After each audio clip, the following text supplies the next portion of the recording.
नमस्कार, एक बार फिर से आप सभी का स्वागत है। कक्षा 11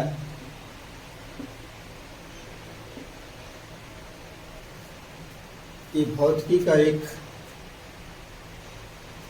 टॉपिक सदिश विश्लेषण, जिसमें हम लोग सदिश और अदिशों के बारे में जानेंगे। तो कृपया वीडियो को पूरा देखिए, पूरा आवाज़ कीजिए और समझिए, कोशिश कीजिए। उम्मीद है आपको समझ में ज़रूर आएगा। और साथ ही साथ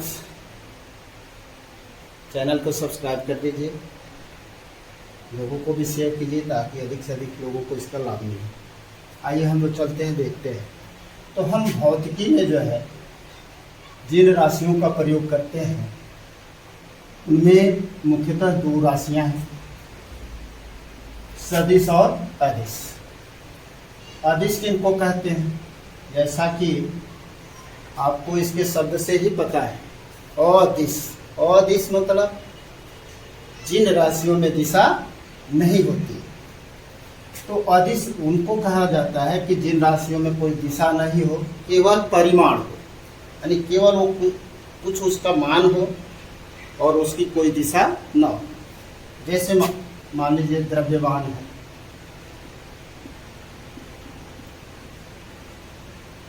द्रव्यमान एक हमारी अदिश राशि है। चाल है,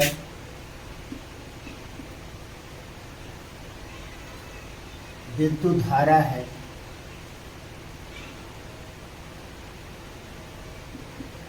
विद्युत धारा है, ऊर्जा है। इनको जो है दूरी है। इस तरह की बहुत ऐसी राशियां हैं जिनमें केवल परिमाण होता है, दिशा नहीं होती है, इसलिए इनको जो है अदिश राशि कहते हैं। अदिशों को हम सामान्य गणित की विधि से जोड़ सकते हैं। जैसे अगर मान लीजिए हम चले ए से बी तक 3 मीटर और बी से सी तक आ गए 2 मीटर। तो अब आपसे पूछा जाए हम कुल कितना दूर चले, तो हम चले हैं ए से बी, बी से सी तक। ये जो टोटल लंबाई है ए से बी तक और बी से सी तक, यह बताएगा कि 3 + 2 यानी कि 5 मीटर हो जाएगी। तो ये 5 मीटर जो है ये हम केवल अदिश के रूप में जोड़ रहे हैं। तो यह एक दूरी हो जाएगी जो हमारी 5 मीटर है। लेकिन अगर हम सदिश की बात करें तो सदिश यहाँ भी शब्द सस्पष्ट है, जिसमें सदिश मतलब दिशा उसके साथ साथ लगी। तो जिन राशियों में परिमाण के साथ साथ दिशा भी होती है, वैसी राशियों को हम सदिश राशियां या वेक्टर राशियां या वेक्टर क्वांटिटी कहते हैं। तो दोनों की बात स्पष्ट होगी। अदिशों में दिशा नहीं होती है, सदिशों में परिमाण होता है, दिशा होता है। अब सदिश के रूप में जैसे वेग है, विस्थापन है,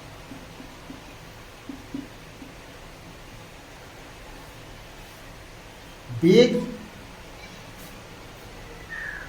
क्या होता है कि वेग अगर कोई वस्तु चल रही है, अगर चलने परिमाण के साथ साथ उसके दिशा का भी जिक्र करें तो हम कहेंगे कि उसमें दिशा है, इसलिए वह उसके वेग को बता रहा है। अगर दिशा की बात नहीं की जा रही है तो वह चाल को व्यक्त करेगा, जो कि अदिश होगा। विस्थापन की बात क्या है, तो विस्थापन में भी दिशा होती है जो स्थिति को बताती है। अगर मान लीजिए हम कह दें कि यहाँ से हमारा स्कूल जो है 5 मीटर दूर है,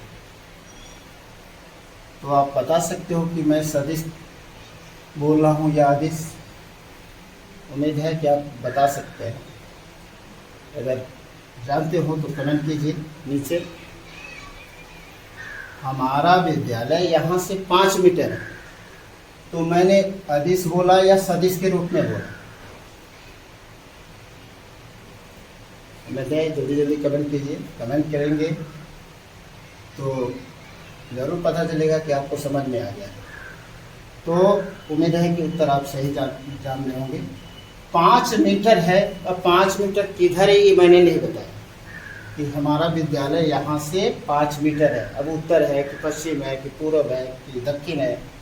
अगर किसी को हम बता दें कि अब यहाँ से विद्यालय 5 मीटर दूर है, तो वो व्यक्ति उस विद्यालय पे जा भी सकता है, नहीं भी जा सकता है, क्योंकि उसको हमने दिशा का जिक्र नहीं किया। लेकिन यही कहते कि यहाँ से हमारा विद्यालय 5 मीटर उत्तर है, तो वह व्यक्ति यहाँ से सीधे उत्तर जाएगा और ठीक उस विद्यालय की स्थिति तक पहुँच जाएगा। यानी कि स्थिति जो है वह सदिश को बता रही है। इसी तरह विस्थापन की भी एक निश्चित दिशा होती है कि व्यक्ति जा रहा है अपने, या कोई भी वस्तु एक स्थान से दूसरे स्थान तक जा रही है, तो वह किस दिशा में जा रही है, वह उसका कहलाता है विस्थापन। तो वेग, स्थिति, विस्थापन, इन राशियों को बल, क्योंकि बल लगता है तो इसकी भी एक निश्चित दिशा में ही लगाते हैं। तो बल, ऐसी राशियों को हम लोग सदिश राशियां कहते हैं। अब आपको ध्यान देने वाली बात है कि कुछ ऐसी भी राशियां होती हैं जो न सदिश होती हैं और न अदिश होती हैं। उन राशियों को हम लोग टेंसर राशि कहते हैं। टेंसर राशियां। कुछ ऐसी राशियां होती हैं जो न अदिश होती हैं न सदिश होती हैं। ऐसी राशियों को क्या कहते हैं? टेंसर राशियां। ये राशियां होती क्या है? तो ये राशियां समान राशियों का अनुपात होती है। समान राशियों का जो अनुपात होगा और उससे जो राशि आएगी, उस राशि को हम लोग टेंसर राशि कहते हैं। जैसे आपेक्षिक घनत्व, आपेक्षिक घनत्व, विकृति, ऐसी बहुत सी राशियां हैं। आपेक्षिक घनत्व, विकृति, ये सब न तो अदिश है न सदिश है। इन राशियों को हम टेंसर राशियां बोलते हैं। विकृति क्या होता है? यानी कि किसी विकृति बने उसकी स्थिति में बदलाव। तो अगर मान लीजिए 1 मीटर का तार था और उसको खींच करके 1 मीटर से 1.1 मीटर तक, तो इसमें विकृति कितने की उत्पन्न हुई? तो 0.1 की। ये कैसे आया? तो ये दोनों लंबाइयों का ही अनुपात है। लंबाई में कितना वृद्धि हुई बटा उसकी टोटल लंबाई कितनी थी, तो दोनों लंबाइयों का ही अनुपात है। तो यहाँ जो विकृति है, इसलिए न अदिश होगा न सदिश होगा। मेरे समझ में आ गया होगा। अब हम देखते हैं सदिशों को व्यक्त कैसे करें। तो सदिशों को व्यक्त करने के लिए सामान्यतः हम एक तीर खींचते हैं। सामान्यतः इनको व्यक्त करने के लिए एक तीर से व्यक्त करते हैं, और उसकी जितनी लंबाई होती है, जितनी लंबाई होती है वह उसका परिमाण होता है। यानी जितना लंबा तीर है, वो जितनी उसकी लंबाई होगी वो उसका परिमाण हो जाएगा। और तीर जो आगे जो बाण दिख रहा है, बाण जो है उसकी दिशा को बताएगा, अंतिम दिशा को बताएगा वो, और जहाँ से वो शुरू हुआ है उसे उसका प्रारंभिक बिंदु कहते हैं। ये प्रारंभिक बिंदु हो जाएगा और ये अंतिम बिंदु हो जाएगा। इसको पुच्छ और इसको शीर्ष कहते हैं। सदिश का इसको हम कहते हैं उच्च और इसको कहते हैं शीर्ष। और जितनी इसकी लंबाई होती है वो उसका परिमाण होता है। सदिशों को व्यक्त करने के लिए सामान्यतः हम अंग्रेजी के कैपिटल लेटर का भी प्रयोग करते हैं और स्मॉल लेटरों का भी प्रयोग करते हैं कहीं कहीं पर, और इनके ऊपर एक तीर का निशान लगा। जैसे वेक्टर ए, इसको पढ़ा जाएगा वेक्टर ए, और इसका परिमाण जितना होगा उतना लंबा हम लोग रेखा खींचते हैं। जैसे मान लीजिए कि यहाँ से हमने यहाँ तक एक लाइन खींच दिया, सीधी लाइन, और यह 5 मीटर की है। कितने मीटर की है? अब यह देखा जाए तो यह ईस्ट, वेस्ट, नॉर्थ, साउथ, अगर इसको हम मूल बिंदु पर मान लें तो ये पूरब की तरफ तीर दिखा रहा है। तो इस जो राशि होगी, ये जो सदिश को व्यक्त किया जाएगा, अगर मान लीजिए यह सदिश ए को बता रहा है तो इसको लिखेंगे 5 मीटर पूर्व। ये इसका परिमाण हो गया और ये इसकी दिशा। मुझे सदिशों का निरूपण समझ में आ गया होगा। तो सदिशों को निरूपित करने के लिए हम लोग एक तीर खींचते हैं।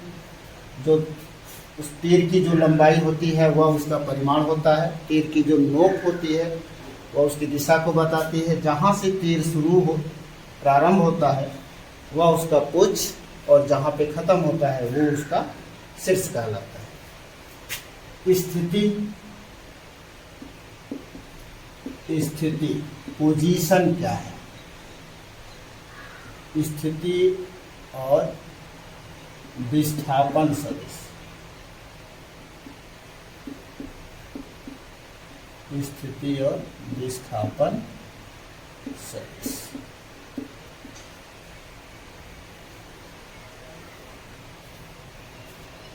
स्थिति क्या होता है? मान लीजिए ये 2 अक्ष बना दिया हमने। कोई बिंदु है जो यहाँ है, कोई बिंदु जो P पे है। तीनों अक्षों की बात करें, इसका निर्देशांक है x, y, z। जहाँ x इसके भुज को बता रहा है, y इसके y की लंबाई बता रहा है, और z जो है z। मतलब यह बिंदु मूल बिंदु से कहाँ पे स्थित है? तो मूल बिंदु से उस बिंदु को मिलाने वाली जो सीधी रेखा होगी वह बताएगी उसकी स्थिति को।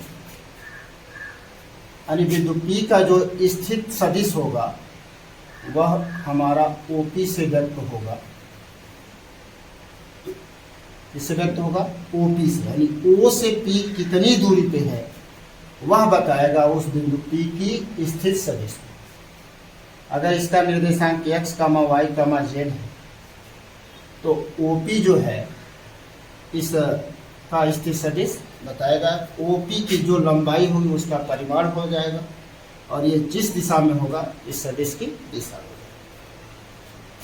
विस्थापन सदिश क्या होता है? मान लीजिए कि कोई वस्तु जो है बिंदु P पर है। कहाँ पे है? P पर बिंदु है, मान लो x1, y1 और z1। यहाँ पे x1, y1, z1 स्थिति में है, और यहाँ से वह Q तक आ गई, जिसका निर्देशांक x2, y2 और z2। मूल बिंदु के सापेक्ष P पर था और P से वह आ गया Q पर। तो Q का स्थित सदिश क्या होगा? तो वह हो जाएगा OQ। P का स्थित सदिश हो गया OP, और Q का स्थित सदिश हो जाएगा OQ। जहां हमको पता है कि O जो है उसका पुच्छ है और Q जो है उसका शीर्ष है। तो P से Q तक कितना विस्थापित हुआ वह कहलाएगा विस्थापन सदिश। अब हम देखें तो ये O से P की दिशा इधर है, O से Q की दिशा इधर है, P से Q इस दिशा में। तो यहाँ पे 3 सदिश दिख रहा है।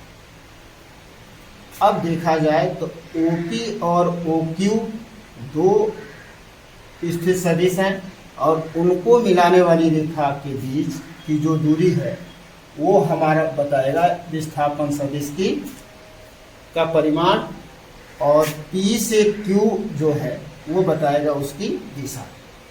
होता क्या है कि PQ अगर निकालना हो,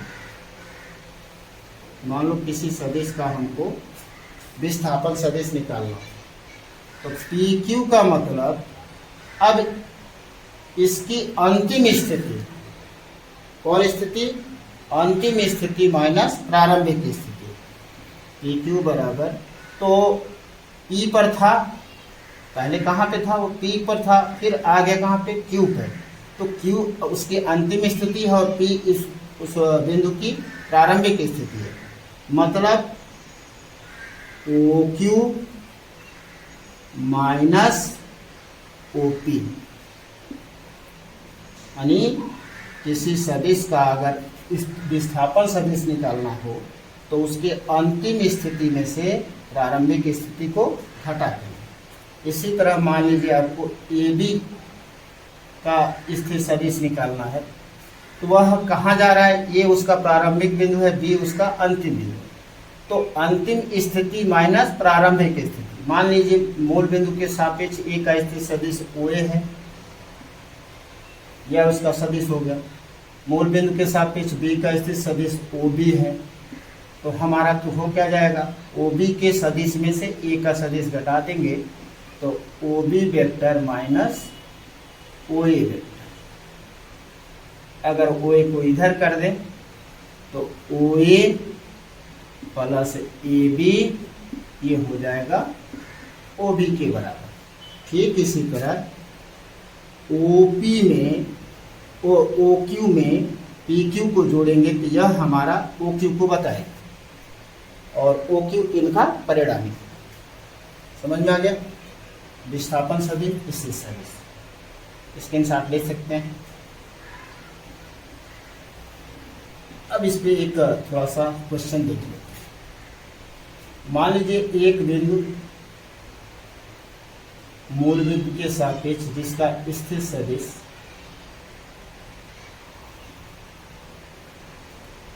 वेक्टर ए है और एक दूसरा सदिश है वेक्टर बी।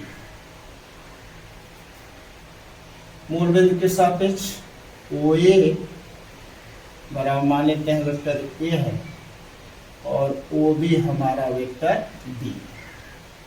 हमको चाहिए AB, यानी कि कोई बिंदु A से कहाँ पे जा रहा है? B। तो OB जो विस्थापन सदिश होगा तो अंतिम स्थिति के सदिश में से प्रारंभिक स्थिति के सदिश को हम लोग घटा देंगे। मतलब OB माइनस OA। OB हमारा वेक्टर B के बराबर है, वेक्टर B माइनस कर देंगे वेक्टर OA, तो OA जो है वेक्टर A है। ये हो जाएगा AB का स्थित सदिश। अब देखते हैं सदिशों के कुछ प्रकार। सदिशों की प्रकार। पहला देख है शून्य सदिश।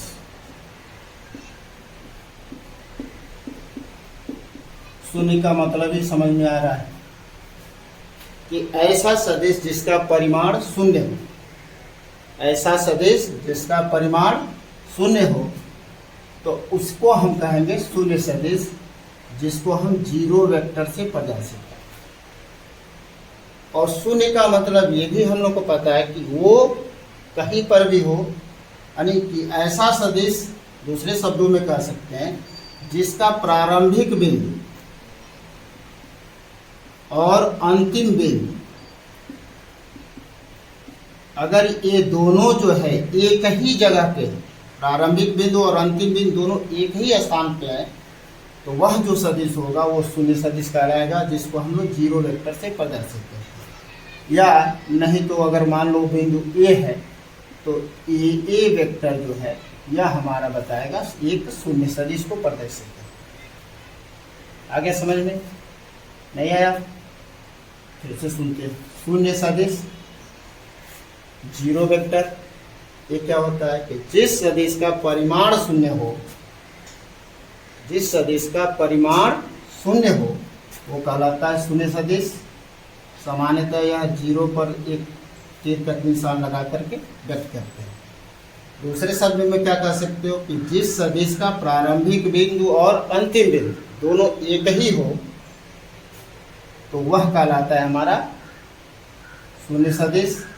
जैसे इस ए वेक्टर में हम देख रहे हैं कि ये प्रारंभिक बिंदु है और ये अंतिम बिंदु दोनों सेम है, इसलिए ये किस सदिश को बता रहा है? ये बता रहा है हमारा शून्य सदिश। और देखते हैं इकाई सदिश। इकाई सदिश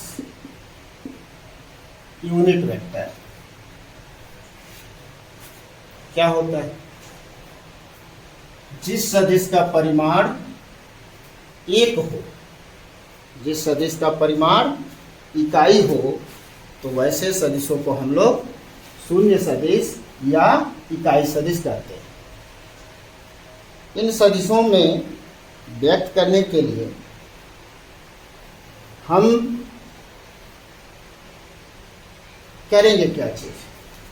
तो जिस सदिश का परिमाण एक हो तो उसे क्या कहते हैं? इकाई सदिश, या इसे हम यूनिट सदिश, मात्रक सदिश इत्यादि नामों से भी हम लोग जानते हैं। मात्रक इकाई को ही बताता है, यूनिट इकाई को ही बताता है, अर्थात इकाई सदिश कहें या यूनिट सदिश कहें या मात्रक सदिश कहें, तीनों बातें एक ही। इनको व्यक्त करने के लिए हम लोग कैप का प्रयोग करते हैं। किसका प्रयोग करते हैं? कैप का। जैसे अगर कोई सदिश वेक्टर ए है, कोई सदिश वेक्टर ए है तो इसके इकाई सदिश को हम लोग एक कैप से प्रदर्शित करते हैं, और इसका इकाई सदिश जो होता है इस सदिश में, इस सदिश के मापांक से हम लोग भाग कर देते हैं तो वह उस सदिश का इकाई सदिश आता है। यानी कि कोई सदिश हो तो उस सदिश में उसके मापांक से उस सदिश में भाग दे दें तो वह सदिश का इकाई सदिश बताता है, और उसे हम सामान्यतः कैप से व्यक्त करते हैं। यहाँ से देखें तो वेक्टर ए जो होगा वह mod vector A into A cap, यानी कोई सदिश उसके मापांक और उसके इकाई सदिश के रूप में ऐसे हम लोग व्यक्त कर सकते हैं। अब हम देखते हैं इकाई सदिश कैसे निकालते हैं। इसी तरह अक्षों के लिए जो तीनों अक्ष हैं हमारे, एक्स अक्ष के इकाई सदिश को आई कैप से, वाई अक्ष के इकाई सदिश को हम लोग जे कैप से, जेड अक्ष के इकाई सदिश को हम लोग के कैप से प्रदर्शित करते हैं। आई एक्स अक्ष का इकाई सदिश, जे वाई अक्ष का इकाई सदिश, और के कैप जेड अक्ष का इकाई सदिश कहलाता है। अगर हम ये देखें इसको कैसे निकालते हैं इकाई सदिश, मान लीजिए कोई बिंदु P है जिसका निर्देशांक 2, 3, 5 है, यानी वह मूल बिंदु से इस स्थिति पर है, तो इसका स्थित सदिश क्या होगा? तो इसका स्थित सदिश हो जाएगा OP, जो ये एक्स अक्ष की वैल्यू बता रहा है, और एक्स अक्ष पर वो कितने परिमाण का है? तो उसका परिमाण 2 है, और एक्स अक्ष का इकाई परिमाण का मान कितना है? तो आई कैप है, तो ओपी का जो स्थिर सदिश होगा ये हो जाएगा 2 आई कैप, फिर यह वाई एच का परिमाण है तो ये हो जाएगा +3 जे कैप +5 के कैप। अब ओपी ये सदिश हो गया, ओपी का सदिश वेक्टर हो गया। तो अब इसका परिमाण अगर निकाले तो ओपी बराबर, ओपी का मान होता क्या है, 2 का वर्ग +3 का वर्ग +5 का वर्ग, या यूं कहें 2 का वर्ग 4, 3 का वर्ग 9, 5 का वर्ग 25, 25 9 34, 34 4 38, यानी करणी में 38, अर्थात सदिश PQ का जो मापांक आएगा वो करणी में 38 हो गया।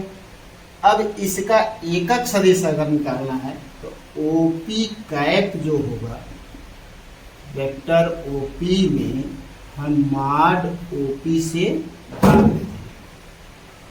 तो वेक्टर OP क्या है, OP वेक्टर यही है आपका 2 आई कैप +3 जे कैप +5 के कैप बटा इसका मापांक, तो मापांक आ गया हमारा √38, यह हो गया OP कैप। उम्मीद है समझ में आ गया होगा। कन्फर्म, स्क्रीनशॉट ले लीजिए। ये किसी सदिश का मापांक निकाल करके उस सदिश में अगर भाग दे देंगे तो वह उसका बताता है उस सदिश का इकाई।